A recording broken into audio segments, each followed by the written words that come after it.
4 years on since my last review video, and I'm still technically just a kid explaining the differences of this year's Weber Master Touch barbecue range. If you are looking at a Weber Master Touch for 2026, you will quickly realise there are a few models that look very similar, but there are some important differences.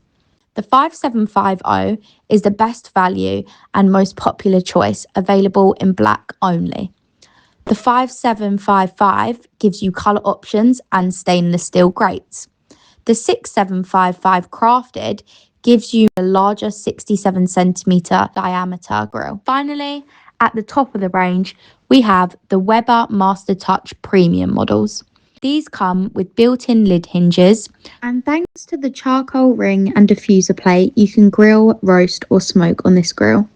The 5775 version is exactly the same but comes with a cast iron sear grate, fantastic for char lines on your steak. If you want help choosing the right Weber Master Touch for your style of cooking, just get in touch or visit us in store.